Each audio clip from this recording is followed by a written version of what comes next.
Good day, brothers and sisters. This is your brother Rams here, and I'm glad to be back on the airwaves. And again, I always like to start off with saying thank you so much for all the people who have supported me. May God bless you and continue to bless you. And I thank you so much for your input, and I appreciate all that the Almighty has given me. So again, I just want to say thank you first and foremost.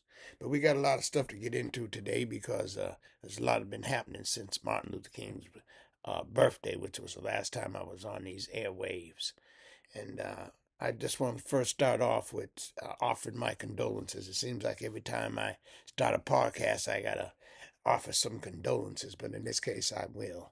And the condolences to the Alex Pretti family and friends. Um, that was the gentleman who was killed up in Minnesota. Was murdered, really. That's the real name for it. He was murdered up there in Minnesota. And I just want to offer my condolences to his friends and families about Alex Pretti. And I just want to say this about him, that even obviously I didn't know him, but he's the type of Caucasian man that I talk about many in my podcast about, the Caucasian of goodwill. See, he was a Caucasian of goodwill, and unfortunately, uh, these type of Caucasian people aren't around like they used to be. I always use the reference of the 1963 March on Washington, where you see a lot of Caucasians of goodwill who wanted freedom, justice, and equality for all people. So again, I say to you that I offer my condolences to his family and friends. But he was a Caucasian of goodwill, and he was murdered, assassinated, shot down like a dog by the ICE agents, and we'll come back to that. But I just want to offer my condolences for him. Uh, but you best believe that he's in a better place than this place of chaos. He's in a better place, and the good Lord called him home. And see, people, we feel sadness, but you have to understand when the good Lord calls you, that's not a bad thing unless you've lived a life that has to be that is checkered. But if you lived a righteous life, you don't mind going home, right? You don't mind going to your home. You should have no fears or doubt about going home. So when God calls you home, you should be happy. Now you say, Brother Rams, happy that? No, yeah? Because if you lived a righteous life, you don't have to worry. You will have eternal peace. And the good Lord will grant you that. But again, Alex Pretti murdered brutally on the streets of Minneapolis, Minnesota. And so to his family and friends, I offer my condolences. But we're going to get right into the sauce here. And we're going to start first talking about our wayward president. Uh, and unfortunately, we have to talk about him because I haven't been on airwaves in a little bit. So I'm going to start off with the Trump chaos and foolishness. But again, I'm here to pull your coat to what's going on for black, brown people, black, brown, red, yellow, and even my Caucasians of goodwill, like the Alex Pretties. This is why I do this podcast. Okay. So, first thing I want to talk about is Trump and his Greenland fiasco. I'm telling you, he don't know better. He called Greenland Iceland 4 times, and that's ignorance, baby. That's ignorance. He called Greenland Iceland, which is automatically an insult to the people because that's not the name of their country. All right? And you know what he did? By him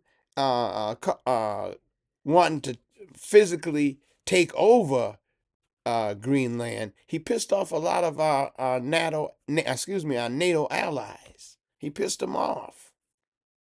He pissed them off at that. And what really pissed him off is the fact that he talked about um, he was going to do it the easy way or the hard way, which implied that he would use military force, which got our NATO allies all pissed off. All right? He claims, this is what he claims, it was for national security. Greenland become a territory of the U.S. It's for national security. That's why we got to have Greenland. But there's a small problem, Mr. President.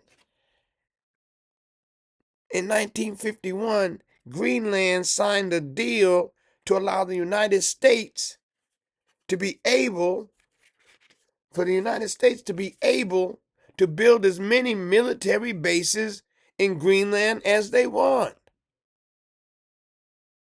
They gave America the right to do that. So what are you going there for? They're already granting you that right to build whatever military you want there. All right?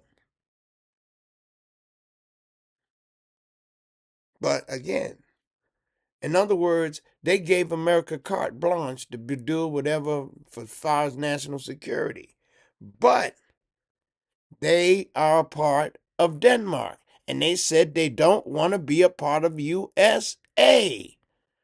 They are part of Denmark. And that's who they hold their allegiance to. That's who they hold their allegiance to, brothers and sisters. And that's important. And again, Trump never ruled out the use of military force. So he first claims for national security, but he has carte blanche to build whatever he wants in Greenland. They said it's okay, go ahead. But we don't want to be part of the U.S. territory. We're part of Denmark.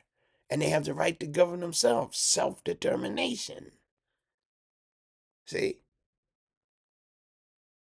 And that's important. They had carte blanche to do whatever they want. But this raised major concerns among the allies because there was the United States had become unreliable. The United States had become unreliable. The United States has started becoming shaky. Remember, they imposed all their tariffs on their friends and enemies. This thought of physical force was serious, brothers and sisters. They said, "Whoa, whoa, whoa! You can't now. Can you imagine launching an attack against a NATO ally? Ridiculous." But he was threatening that. And again, so now they look at him like, "Whoa, this guy's a loose cannon." So, as it pertains to Trump, he slapped a lot of tariffs on NATO, right? He slapped a lot of his tariffs on NATO. These are our allies. So again, what did that do? Again, this doesn't help us. Countries like Canada, Germany, France, and even UK are now reestablishing trade relations with China. It only makes sense. We can't trade with the United States because we got all these tariffs. We thought we were allies of the United States. But again, Trump, the author of confusion, not of calm, but of confusion. And that's what I want to say to you, brothers and sisters. So they wanted to reestablish trade agreements with China. And that's important. Remember, and I want you all to remember this is critical. Remember, America is not a producer nation. I'll say it again. It's not a producer nation. It's a consumer nation. What does that mean, Brother Rams? It means simply this. It's a consumer nation, not a producer. And that means what? America brings in more foreign goods than they send out. That's why there's a trade deficit. We bring in more than we sell to other countries. So America, you got to be very, very careful. Because what if they now say we want to boycott American goods and go with China? What do you think that does to America? It weakens America all around the world. So for our national security, since Mr. Trump mentioned national security, this weakens us because now all our allies are running to one of our number one enemy. Our allies are running to our number one enemy. And you think that strengthens our national security? By no stretch. By no stretch of the imagination. This will only increase China's power around the world. Knowing that they're providing goods and services to all these former allies of the United States, doesn't work. It doesn't work, brothers and sisters. And then the last thing that pissed him off, remember, the first thing is he thought it was national security. The second thing he thought was that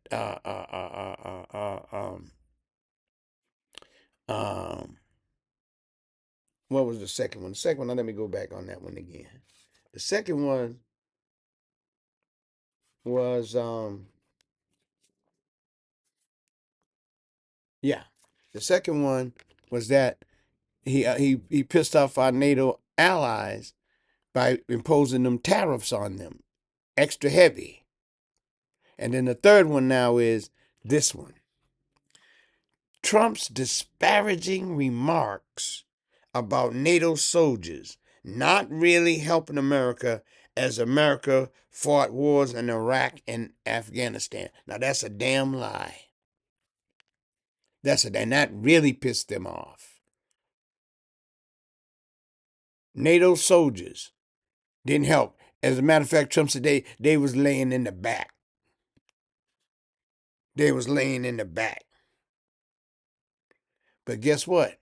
You know Prince Harry. Prince Harry served in the service, in the military for the UK. Did 2 tours. Okay? And he says this. The UK lost a total of 636 soldiers. 636 soldiers in Afghanistan and Iraqi conflicts that America was embroiled in. They lost 457 in Afghanistan and 179 in Iraq. And he said, you got the nerve to talk about we don't sacrifice. We were in the back. Tell that to the loved ones of those soldiers that died for America. Again, but we got to understand the history here, brothers and sisters, and I got to bring this up. I got to bring it up. Remember, he claims that they were in the back. But brothers and sisters, I want you all to remember, Trump avoided the military. Trump avoided the military because he said he had some foot issues. But what does he call soldiers today? He calls them suckers and losers.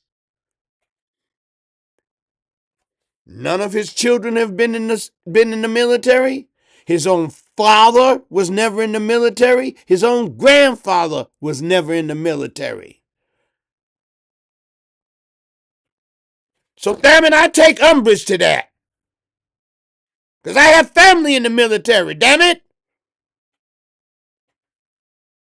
Every branch put their lives on the line for America. Black men's. And came back home and was still called a trigger. So don't you call them a bunch of suckers and losers. You're a damn coward. I'll call you that. Because you had money. So you ducked the military.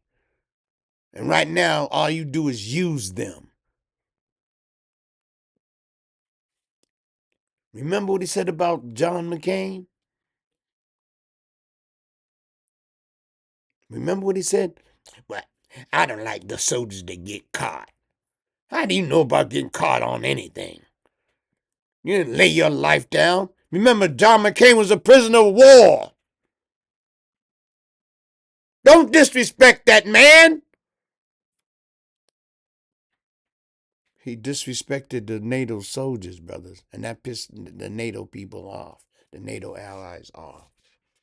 He pissed them off by saying that about their soldiers. But I want you to remember this. Donald Trump cut veterans' benefits. Oh, what, Brother Ramsey? Yeah, we know. You know his man, Elon Musk. He cut VA benefits. Shows you he don't give a damn about them. Do you know 1 in 3 federal workers? Remember all them federal workers that got laid off? 1 in 3 of them was a military person, was a veteran. 1 out of 3. He cut funding for the VA. Again, he has no love for vets, but will use his position as commander-in-chief to use the military to carry out his evil, wicked plans. He will use the military to carry out his evil, wicked plans, brothers and sisters. And that's the truth. This is what he does.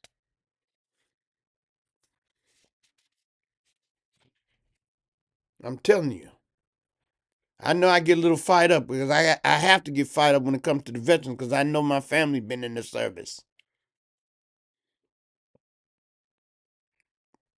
My family's been in the service.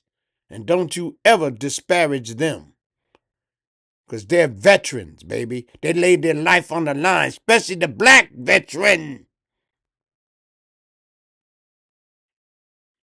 Imagine fighting for America in the 40s. I'll tell you what happened, damn it.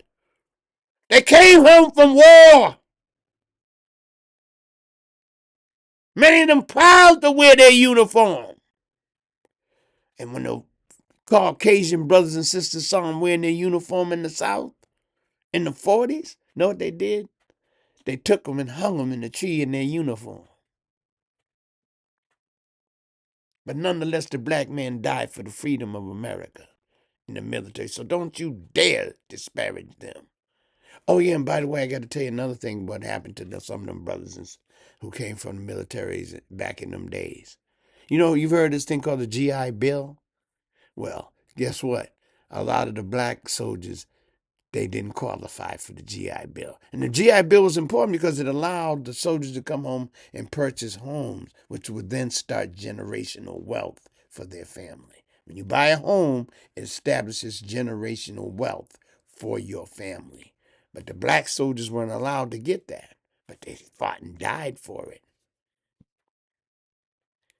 So I do take umbrage to him calling them suckers and losers. Because these military men stand proud and they stand tall.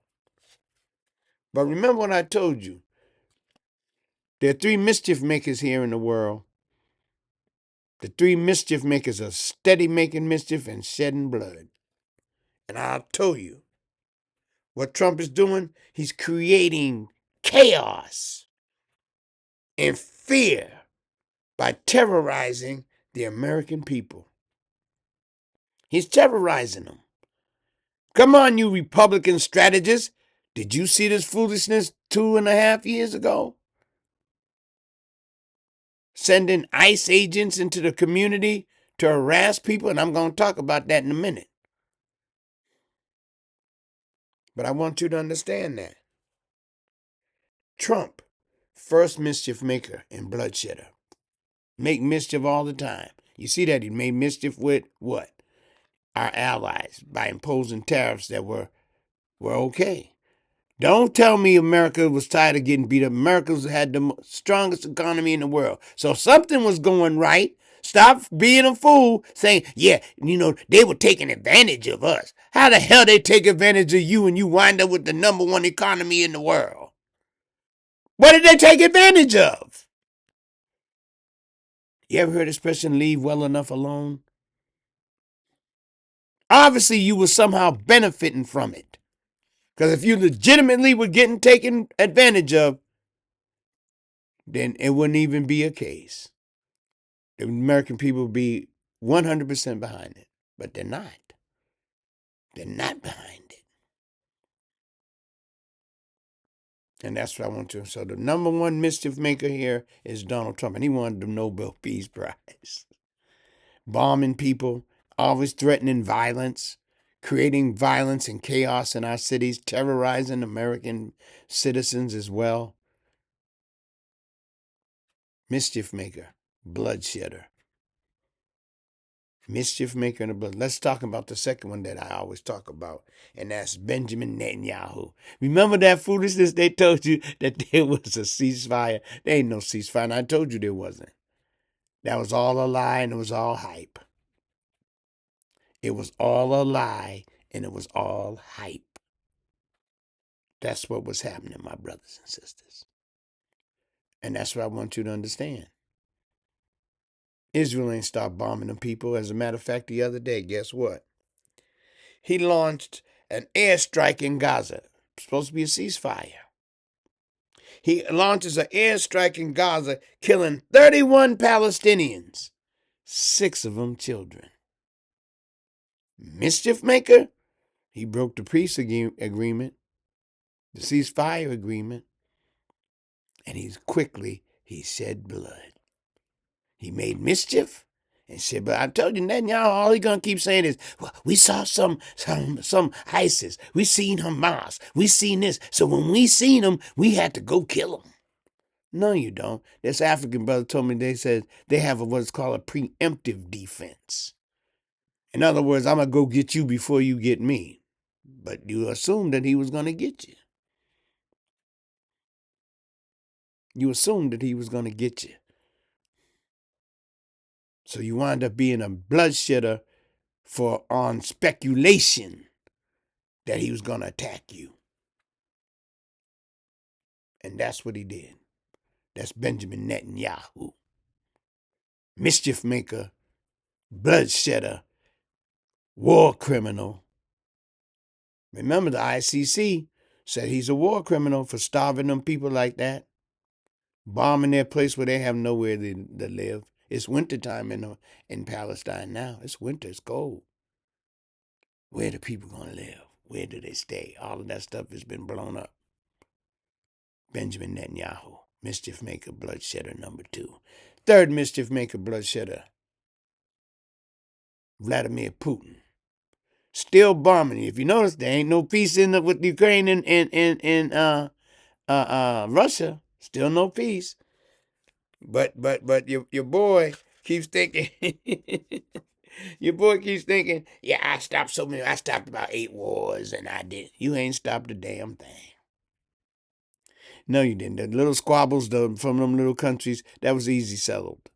They were going to settle it themselves. But the main wars going around, you helping the enemies. You helping Putin against the Ukrainian people. Because he's still bombing them people like left and right. So he's taking a little break on bombing the energy facilities, but he's now bombing, he just bombed the regular apartment buildings with kids in them.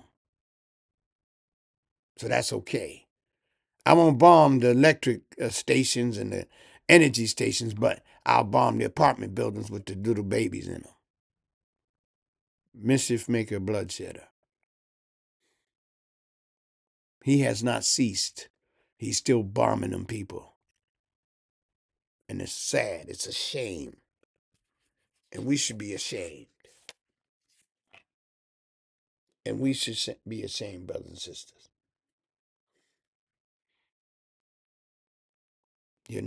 We should be ashamed. And as I say, shame on all of us for that. Shame on all of us. Now, I'm going to pivot a little bit. And we're going to talk about some more of this chaos here in the United States. Okay? Remember,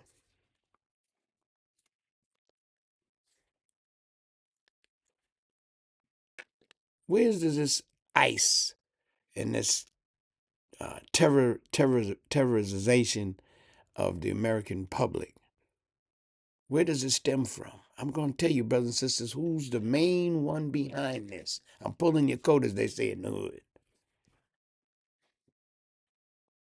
I'm pulling your coat.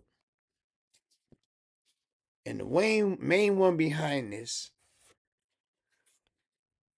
you've heard his name before. His name is Stephen Miller. Stone cold white supremacist, white nationalist. Brother Rams, how do you know that? Here we go. He's the main force behind this ICE operation. Stephen Miller. White nationalist, white supremacist. How do you know that, Brother Ram? It goes like this. He frequently sent editors links to the far right wing website V-Dare. That's V and then Dare, D-A-R-E, V-Dare. It's a far right wing white nationalist group. Remember, birds of a feather do what? They flock together. So if you're not a white nationalist, you wouldn't even be messing with him. But he believes in their ideology. And here's a deeper one. Get this, brothers and sisters. He's also part of this group called American Renaissance, an online only, only online, of white supremacist groups. So that's why I call it behind our white supremacists. He's consorting with white supremacists. Go look it up if you doubt what I'm saying. American Renaissance. It's a white supremacist group that's found only online. This is where he get his ideology from. Stephen Miller. Black man, brown man, red man, yellow man, and white people of goodwill like Alex Pretti. Watch out for Stephen Miller. He's a danger to America. He's a white supremacist and a white nationalist. And it is he, and this is where it gets funky, brothers and sisters. It is he, Stephen Miller, that I want you to understand. He gave the ICE agents a daily quota. What do you mean, brother man? He gave them a daily quota. What's the daily quota? They are to make 3,000 arrests daily because he has a goal, a quota to meet. These are human lives, baby. This ain't a quota of like picking apples or oranges. This is a quota of arresting human beings, man. He gave them a 3,000 arrests daily quota. That's the target. But this prompted concerns. How is this number feasible? And what materials are to be used? Is 3,000 a day feasible? And how are we going to do this? And that was my problem from the beginning. This mass deportation, how are you going to execute it? And that's what has happened. He told the ICE agents, get this is the key part. That's why you see how ruthless they are. He told the ICE agents they had 100% immunity from prosecution, thus making them a lawless government agency. If you see it, they ain't got no rule of law. They don't have nothing, brothers and sisters. They have absolutely nothing. They don't know the rule of law. They don't have anything. He gave them a quota, and then he told them what? You're above the law. He gave them a quota, and then he made them above the law. Go round up the black and brown peoples. Let me tell you about the training of the ICE agents, so you get a good feel for what's happening. These agents are inadequately trained. What makes you say that, Brother Rams? Here goes the proof. Usually it takes 5 to 6 months for regular ICE officers to be trained. 5 to 6 months. And what it focuses on is arrest, defense, tactics, and firearm training. You need 5 to 6 months of this training. How to deal with crowds, to deal with being insulted, to people yelling at you. It takes 5 to 6 months. Guess what their training is? Their training is for 47 days. That's less than 7 weeks. It's less than 7 weeks, brothers and sisters. 7 weeks is 49. They're averaging 47. Oh, yeah, by the way, they give them a $50,000 signing bonus. $50,000 signing bonus. And a student loan repayment of up to $60,000. So if you have an outstanding student loan, we're going to take care of your student loan up to $60,000 and give you $50,000 to join. And you don't even have to go through the full program because all you got to do is it's about 7 weeks and you're good. The agents were inadequately trained. They were inadequately trained, brothers and sisters. And that's why I have to say that. And that's why you see in the videos. That's why you see in the videos they were inadequately trained. Now, brothers and sisters, I'm going to tell you, and I have to say this, and it's not to disparage no people, but we notice that how America really started standing up now that 3 things have happened up there that have happened with ICE. The first one is that you saw was the killing of Renee Goode. You see the killing of Alex Pretti. But also you saw the detaining of 5-year-old Liam Ramos. Remember the little 5-year-old boy with the hat? Cute little thing, wasn't he? Detained. Well, we just trying to keep him out the cold. That's a damn lie. You deported him and his daddy down to Texas. They showed pictures of the poor baby laid out like he was lifeless. Damn it! What kind of humanity do you have? You damn bunch of mischief makers! Upset me with this foolishness doing this to these babies. For what? Because he's brown. Because he has a Hispanic name. In white America, when you saw him out there, it turned your heart.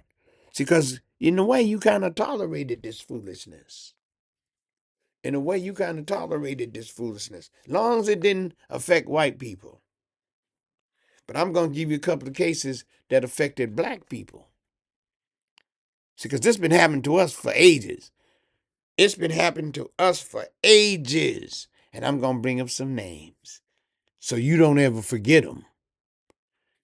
A brother named Philando Castile. He was a Minnesota native. He was pulled over for a broken taillight. They pulled the brother over for a broken taillight. An officer named Geronimo Llanes, Hispanic brother, pulled him over for a broken taillight. Within 90 seconds, now you think how quick 90 seconds, of pulling him over, Officer Llanes fired 7 shots into his car, into Philando's car. And guess who was in the car? His 4-year-old daughter. He's shooting bullets inside of a metal car. The bullet could ricochet and kill the baby. But he didn't care. Of course he didn't care. He didn't care. And then guess what happened? The officer went to trial. and was acquitted. Oh yeah, and by the way, Philando Castillo, he had a license to carry a gun, to have a gun and carry a gun. He was in Minnesota, just like Alex Pretti. He told the officer, "Hey man, I got a gun." Next thing you see the officer, don't go for that gun. Don't go for that gun. He wasn't going for the gun. He was going for identification. He kept the identification, the registration in the same glove compartment where the gun was. Within 90 seconds, he shot 7 shots into that car and that baby was in the back. I say that to say this, that we as black folks been experiencing brutality and death at the hands of law enforcement here in America ever since we've been here. Philando Castillo had a license to carry. Within 90 seconds of running up on the brother, they were shooting him. Philando Castillo. God rest his soul. God rest his soul. He told the officers he had a gun. He told the officers he had a gun. But it made no difference. He had a valid permit to carry that handgun. But again, it didn't make a difference. This is another one that always tears at my heart. Tears at my heart because, again, it goes back to that part in the Constitution, Article 1, Section 2, Clause 3, that determines that the black man's 3/5 of a man.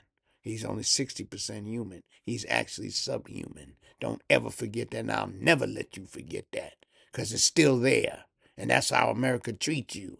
That's why you're allowed to get gunned down like that. Let me give you another example to refresh your memory. Tamir Rice.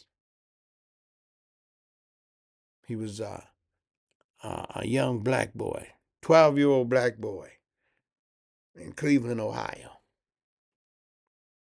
On November 22nd, 2014, on November 22nd, on 2014, he was shot and killed by the Cleveland Department of Police.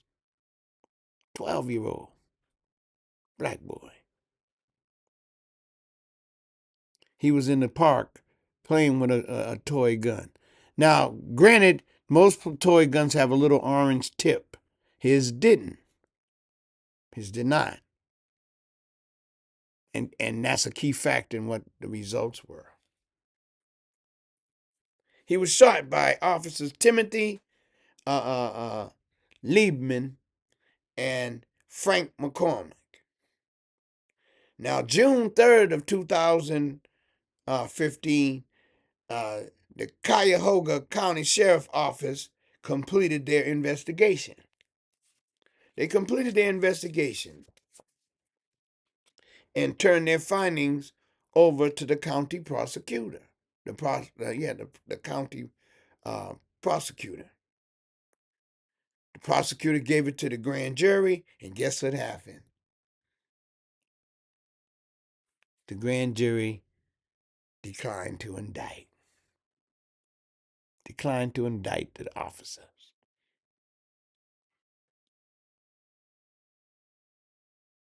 But it was later found, get this, it was later found that Lieberman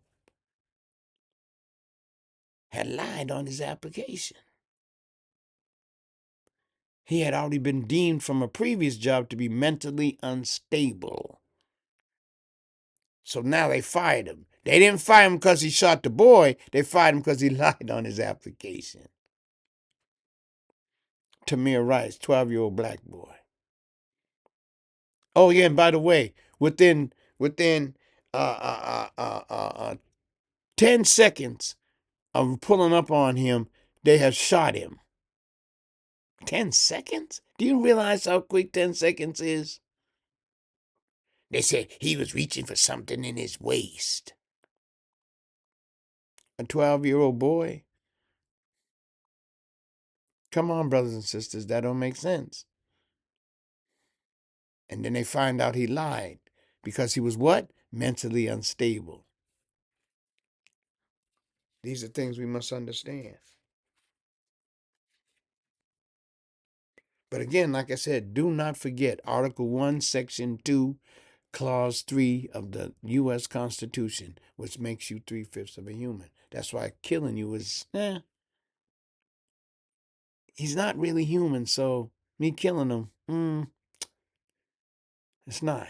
And that's why I said I make these 2 points because when 2 white people got killed, now America's whole attitude has changed. See, when police kill black folks, George Floyd, Breonna Taylor, Philando Castillo, there's a little outrage. I can't say there's no outrage, but it quickly dies down. But instead, what had happened? And when 2 Caucasians were killed, now you way out of control. See, it was all right. They didn't make no changes. When did they make changes? When the 2 Caucasians got killed, Renee Goode and Alex Pretti. Then everybody became outraged, along with Liam Ramos. Remember the little 5-year-old cute little thing, like I said. Him and his daddy deported down to Texas. But a judge recently said, nah, y'all gotta let them go. They showed a picture of the boy, he laid out there, asking about his classmates, ain't been in school, disrupting his education. But whatever it takes, if it takes 2 Caucasians to get killed to help turn this foolishness around, that's the will of God. So let it be. I'm just pointing out that facts, how America treats the killing of certain people differently. And that's what I want you to understand.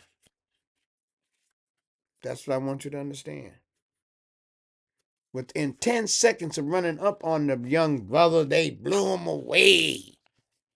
A 12-year-old? They didn't see he was a child?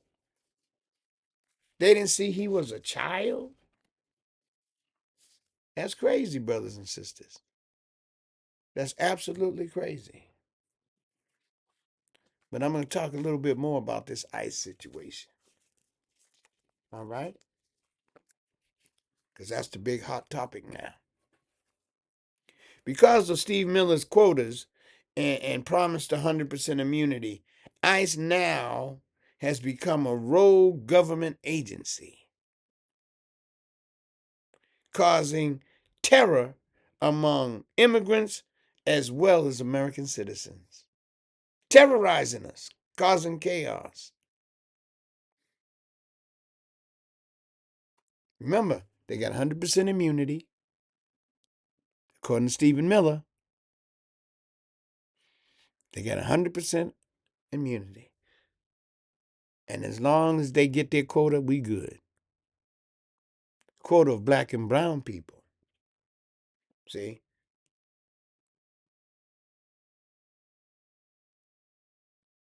ICE is going into schools. They're going into churches. They're going into immigration offices where, like I said, the people there are following the rules that it takes to become a citizen.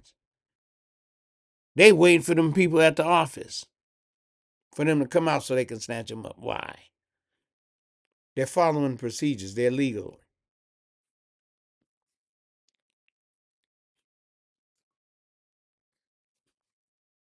They're at the immigration offices. They're at the Home Depot. They're at other businesses, little restaurants and stuff, thinking they can catch some illegals. But remember, it's based on that quota. We got to get 3,000 today. And then tomorrow we got to go get another 3,000, according to Stephen Miller. White nationalist, white supremacist. Crazy, brothers. Now, people are now afraid to come out of their house. They're afraid. That's what happened to Liam Ramos. His mom and them weren't going to come out. The father told him, don't come out there. I'll lead them away from the house. They can capture me, and I want my son to come with me. They abandoned little Liam. They abandoned, telling a damn lie. He didn't want them officers running there snatching up his wife. And the other part of that story is they have an older son who was scheduled to come home later. And if they had taken the mother, then when he came home, there wouldn't have been nobody there. Excuse me, brothers and sisters. There wouldn't have been nobody there. That's why he told her, don't open up that door. But now they got people, the ICE agents kicking in the damn door. No regard for the rule of law. You know why there's no regard for the rule of law? Because the president is against the rule of law. He hates the rule of law. He violates the rule of law. That's why he's here with Project 2025, to destroy the rule of law. He don't listen to nobody.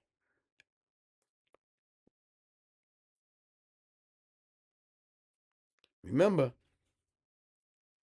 how does this make us safer? ICE terrorizing American citizens and immigrants. How does this make us safer when masses of people don't want them in their neighborhood? They don't. Not using those Gestapo tactics. And then they had looked like a neo-Nazi out there. His name is Bavino. They had to remove him. He even was dressing like a Nazi. Had on one of them long coats. You seen them. Crazy. They're supposed to be going after the worst of the worst. But now, once you have a quota, you can't go after the worst of the worst. You got to go after anyone who their new thing is, they're illegal. They're illegal. And this has become a big lie. Up until recently, ICE has been going after brown and black immigrants. And America was tolerant of that. See, they was tolerant of going after brown and black immigrants. But America never went after white illegals. Oh, Brother Rams, what are you talking about? Yeah, they don't. There's white illegals in America, you. Trust me, there are. But you don't see ICE going into any white communities doing that. No, they don't. They target certain places. And that's important to understand. They never go after white illegals. So what is this really about, Brother Rams? What is this really about? It's about ethnic and racial cleansing. That's what it is. They trying to turn this country into a country strictly for white people. Will never work. Don Trump and his sycophants want America to be for white people. Trump and Miller using the strength of the U.S. military to control the whole Western Hemisphere. White domination. That's what they're looking at. That's what they're looking at. They're trying to look at white domination. Not going to happen. God ain't going to let it happen. But God, like I said, won't let this happen. Their intentions are evil. They're evil. And evil never conquers God's grace and mercy. Evil never does that. Evil never does that, brothers and sisters. But I got a question. I got a question for my brothers and sisters. And I want you all to think about this. You see these talk shows at night and during the day, and they talking about immigration and immigration and immigration. And like I said, why when they discuss on these different shows on ABC, CBS, NBC, Fox, CNN, you know what they never do?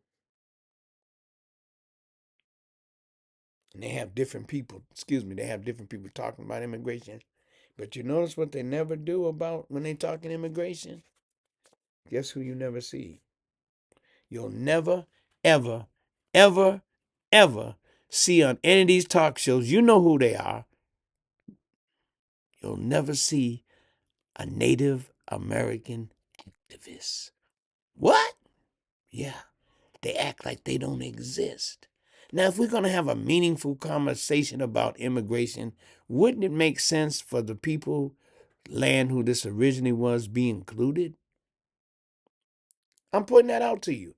Do that research for you. When you see them people talking about immigration, do you see a Native American activist on the damn panel?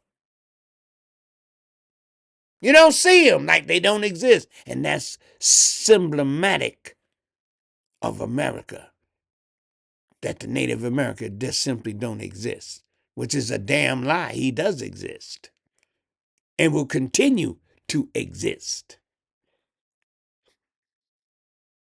because he comes from the original people. So he will exist, and God gave him this land. So again, you can take that and let it alone. But that's the reality of this, brothers and sisters. That's the reality of this. So you never see that. If we're really concerned about immigration, then we should have the people here whose land was stolen from them. So they can talk about immigration and how they view immigration in America. Because as I've said before, and I'll say it again, I have no problem saying it, it's this. Every Caucasian person in this country is a descendant of an immigrant. Now you can twist your face, turn red, but it's a objective fact. No, it's not a country that white people are natural of. They came here as immigrants, one way or the other. Like I said, you can take that or let it alone.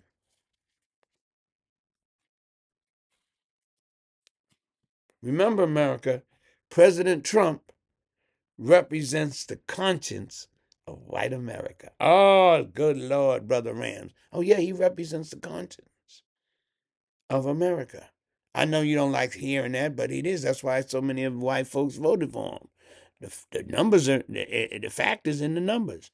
So many white folks voted for Donald Trump because he represented their ideals and their morals.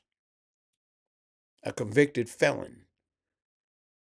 But I want you to understand this. That's why, if you notice his famous speech, he says to white people, I am your retribution. Whoa, what do you mean? I am your retribution. I know what you've been thinking, and I got the guts to say it, and I got the guts to do it. But the trick was they didn't think he was going to do it like that. They thought he was going to do it, for all white people. But he said, no, I only do it for my rich friends. You don't matter. And that's why they're in an uproar. A lot of white Americans are in an uproar because they didn't expect that. We don't mind you getting rid of the immigrants. Just don't harm us. Well, they didn't understand. He had a greater role.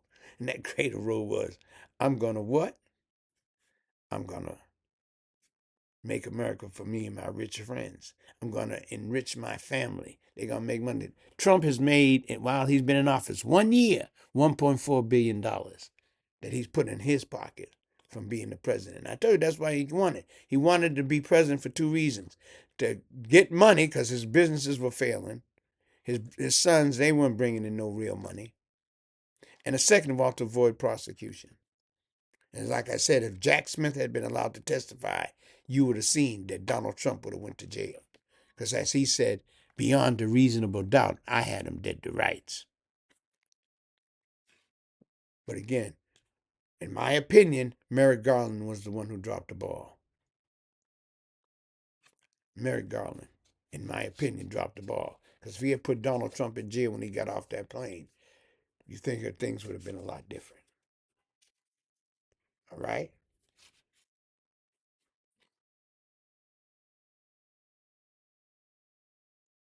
So Donald Trump, what has he done? All he's done is he's launched chaos and confusion around the world. Now, is that the sign of a spiritual man, or is that a sign of the mischief maker? So when there's chaos and confusion, God is not the author of chaos and confusion. He's the exact opposite. So he opposes chaos and confusion. And Donald Trump is the master of chaos and confusion because right now he's on a distraction tip. He's distracting from all the things. They think about Greenland. Uh, uh, uh, think about uh, um, not just Greenland. Think about ice in these cities. Confusion. But what's the real distraction? There are three things. The Epstein file. Still ain't he just released another million. Broke the law. He was supposed to have it all out by a certain time. He broke the law on the Epstein files, didn't get the files out. And then some of the stuff that was redacted, they redacted the rich people stuff, but there was some of the victims' names that still came out, plain as day. And I just want to say this personally. Keep fighting, my young sisters. Keep fighting these people. I know you're facing an uphill battle because you're dealing with rich white men. And they've already told Donald, don't let that foolishness get out. Do not let that foolishness get out. So you keep fighting, lawyers for these girls, you keep fighting, pull together, unify, do whatever you got to do. But bring the Epstein files out to light to show the sexual exploitation of these young women. Keep fighting, and God be with you. And God be with you.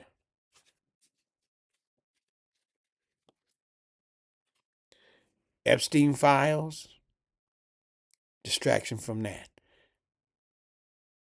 Inflation, his tariffs have caused inflation in his trade policies.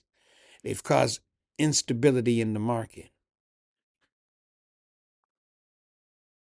Inflation and affordability. Healthcare going sky high. Healthcare going sky high. Inflation. Affordability. See, he can make fun of affordability. This was a guy that in kindergarten he got driven to school in a limousine. He got driven to school in a limousine. What does that say? He don't know about affordability. When you're a billionaire, millionaire, what's not affordable to you? You know? But I just want to say, the true and living God is on scene today. He's here. Well, Brother Rams, how do you figure he's here? Well, I'll give you this.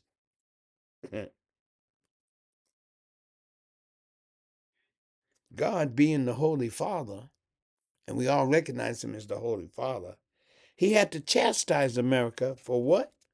He had to chastise America for picking Donald Trump, a known felon, as its president.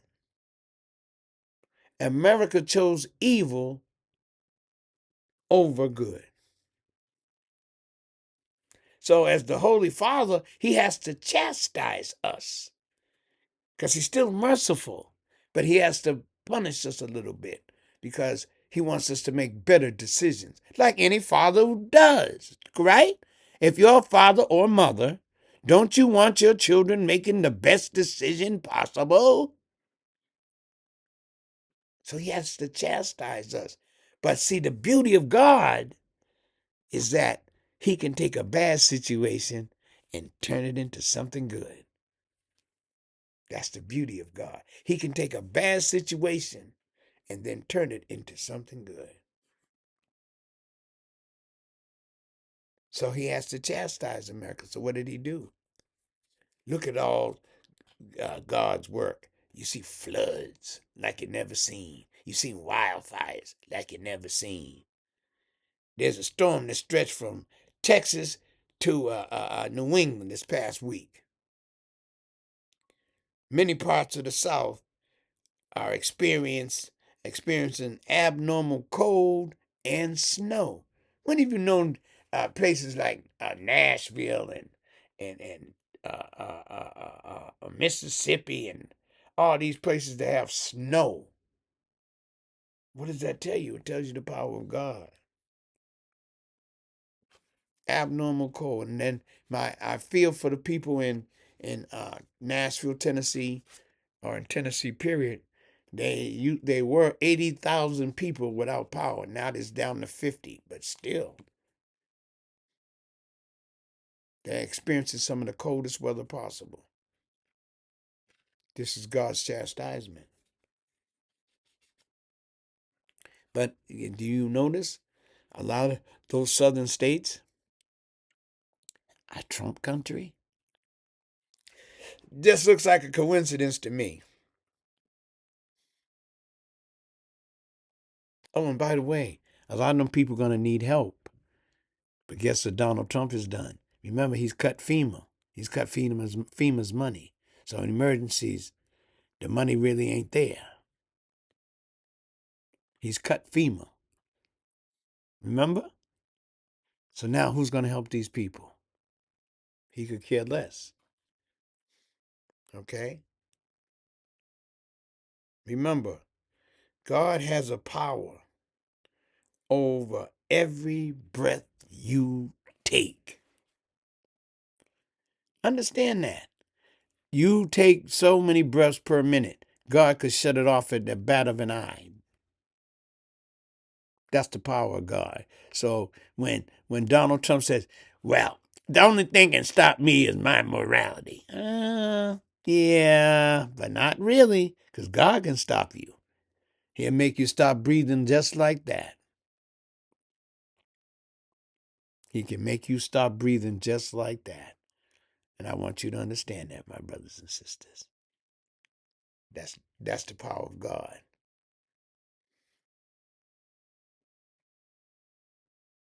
God has the greatest power, not Trump.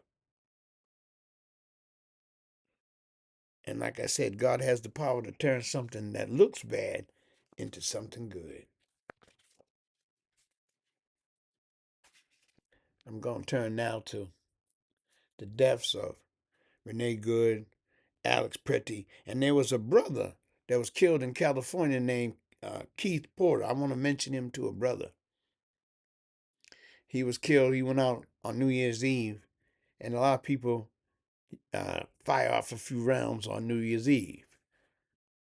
And the off-duty ICE officer saw him firing off his gun. The next thing he pulls out his gun and kills him. Keith Porter, don't forget that name. Black man.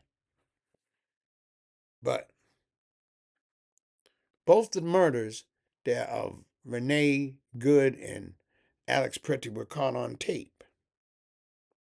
They were caught on tape. And though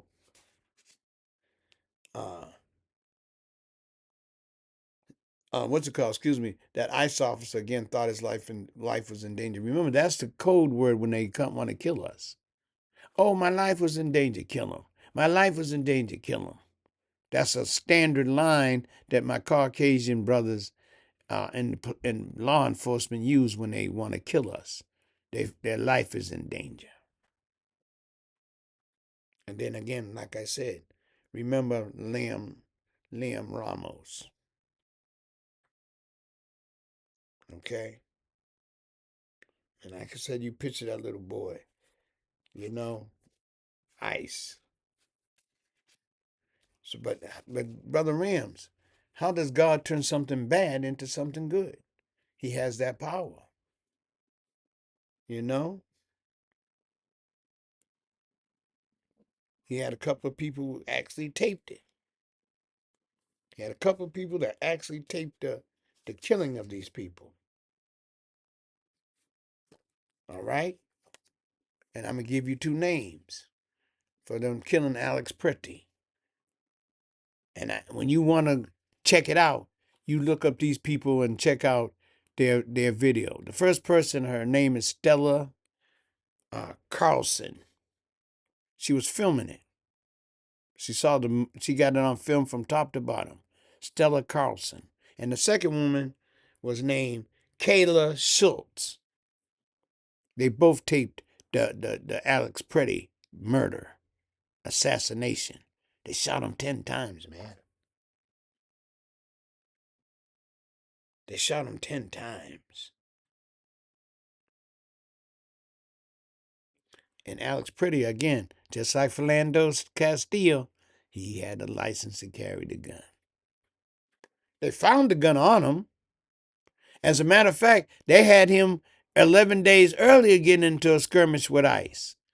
And if you look at the tape, you'll see that when he was arguing with ICE, he had a gun in his back pocket. In his back, on his back. Look for it. He didn't pull the gun out. They shot him 10 times. Shots 5, 6, 7, 8, 9, 10 came after he was damn near dead, if not dead. They had two ICE officers shot him. They murdered that boy. They murdered him.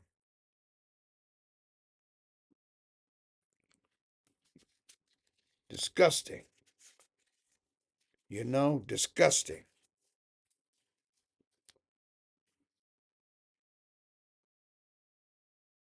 But again, how does God take something bad and turn it into something good? What do you notice now? Massive protests all around the country against ICE. Shouldn't that tell Donald Trump that America does not want ICE in their cities? But he don't care, because it's not about that.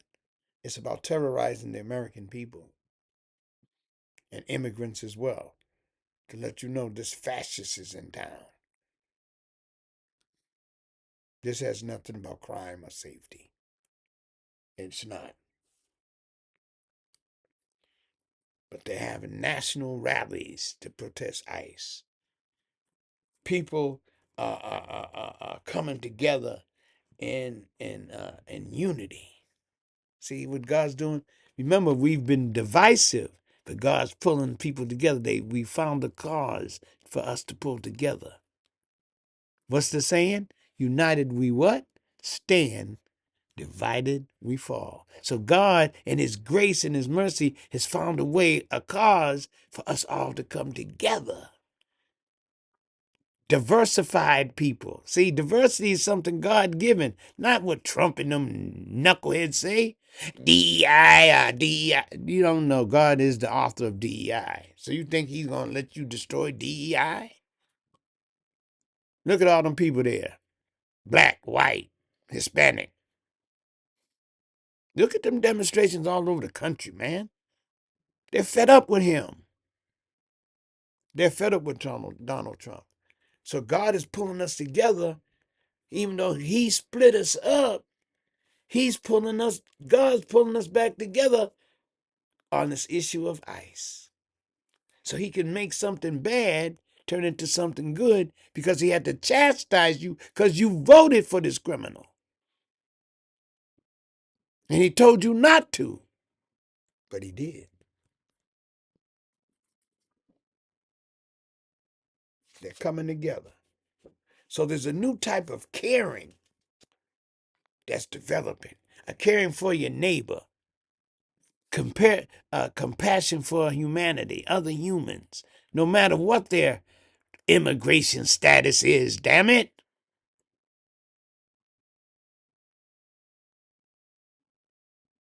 And America sees ICE as a Nazi type of organization. And that's what I want to tell you all. And I watched some of them late shows and all that, those talk shows, brothers and sisters. And this gentleman, I'm going to give you his name right now. His name was Larry Kasner, and he's a Philadelphia DA. And he referred to the ICE people as Nazi-like. And he was talking to this one woman on one of them night shows. I probably can't mention it, so I won't. And she kept saying, but you use such a strong word, Nazis. No, don't use Nazi. See, Nazi is something unto itself. It's something separate. I said, look at this fool. Know what he told her? He said, listen, I know my history. I said, uh-oh. He said, I know my history. And this is Nazi-like. I know the truth. Sapsucker walking around here in a Nazi overcoat. That Bavino guy. They came and got him out of there, but nonetheless, he had already done a lot of harm. 2 deaths had already occurred under his watch. And that's important for you to understand, brothers and sisters. That's important for you to understand. His name was Larry Kasner. He's a district attorney in Philadelphia. And he did an interview with one of them networks. Look him up, Larry Kasner. He's a district attorney. And he told, I know my history, and this is Nazi-like. And I'll just say this anyway. Do you know who the Nazis got their playbook from? I'll tell you. They got their playbook from American slavery. They got their playbook from American slavery. They take a people, dehumanize them, and then make it now okay to harm them.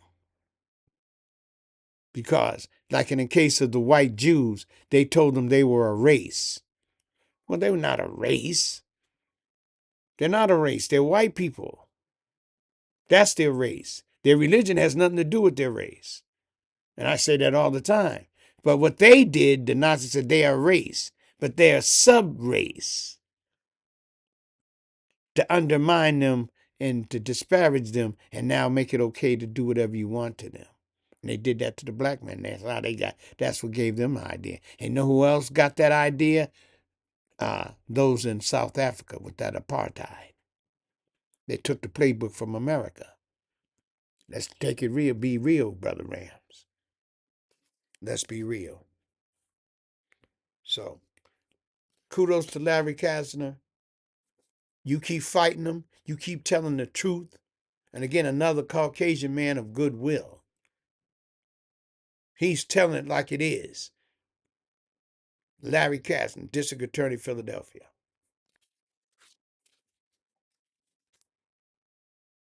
See, to him telling the truth was more important than bowing down to some foolish woman up there on one of them night talk shows.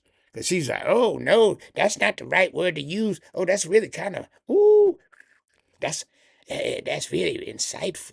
So what? What the hell are they doing in these cities? Terrorizing people, damn it. Mr. Kastner, keep speaking up. Keep speaking your truth.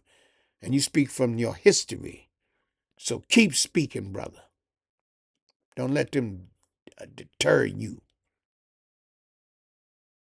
You let them know what time it is. Let them know what time it is, brothers and sisters.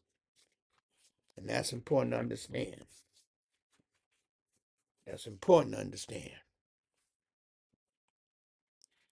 But on a positive note, I got to pivot a little bit here.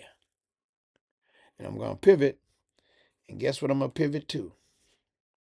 I'm going to pivot to, of course, I got to drop a little black history on you. Got to do it because, not because it's Black History Month, because to me, you know me on my podcast, I do Black history all the time. So it's just standard procedure for me.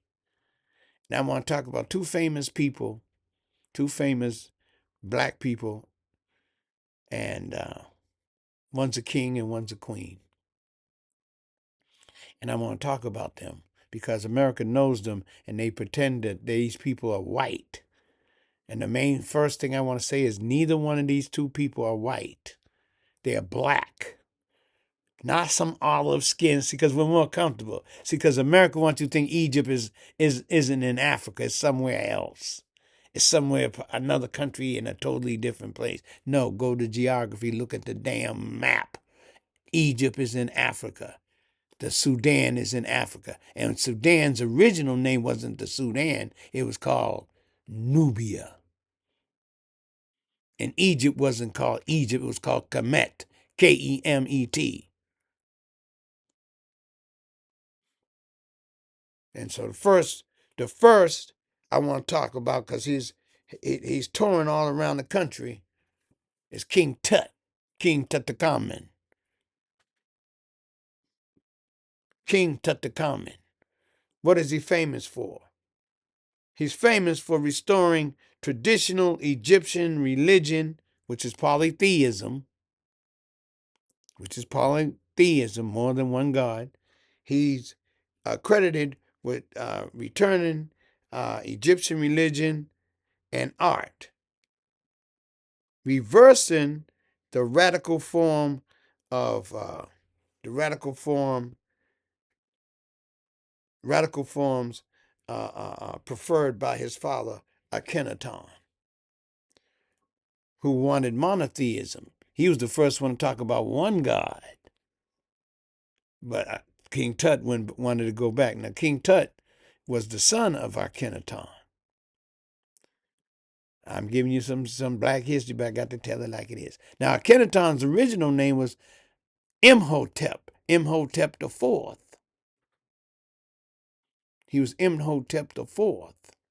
He later changed his name to Akhenaton. Okay? But King Tut ruled for only 9 years. Okay?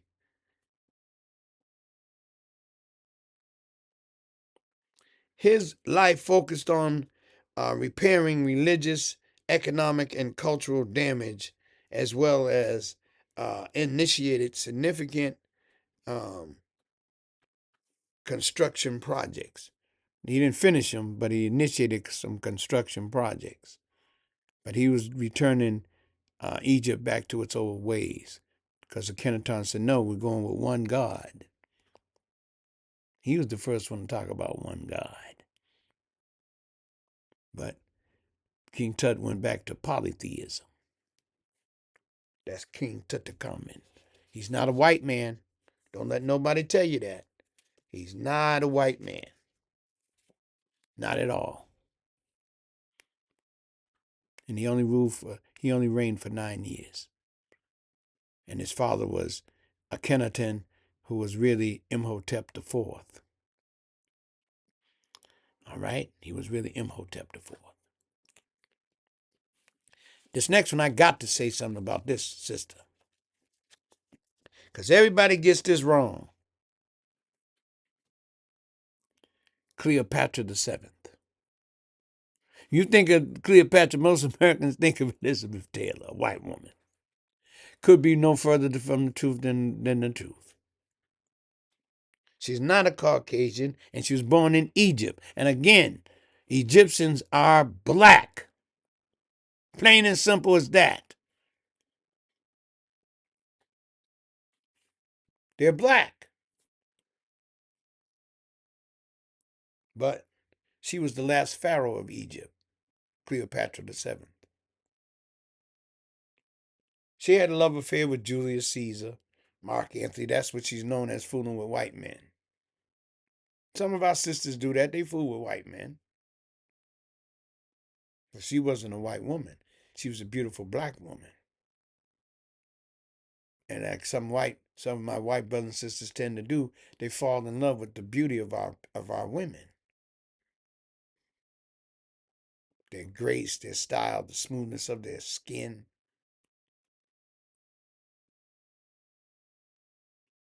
Their beautiful shapes. I can see them falling in love with a black woman easily. So she courted Julius Caesar as well as Mark Antony. And alongside Mark Antony, she waged war on Rome. Dumb move. Waged war on Rome, and she ultimately lost. She ultimately lost.